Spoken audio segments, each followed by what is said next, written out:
बिस्मिल्लाहिर्रहमानिर्रहीम। अस्सलामुअलैकुम रहमतुल्लाहि व बरकातुहू। आज हम एक अहम मसला पर बात करेंगे।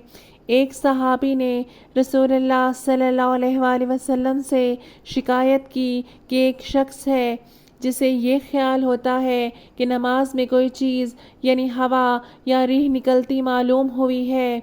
आप सल्लल्लाहु अलैहि वसल्लम ने फरमाया कि नमाज से ना फिरे या ना मुड़े जब तक आवाज़ न सुने या बू न पाए। ये बहुत छोटी छोटी चीज़ें हैं लेकिन इंतहाई अहमियत की हामिल हैं। नमाज की पाबंदी कीजिए। अल्लाह पाक हमें नमाज के तमाम फ़राइज़ को दुरुस्त तरीके से सरअंजाम देने की तौफ़ीक अता फ़रमाए। अल्लाह पाक आपका और हम सब का हामी और नासिर हो। आमीन।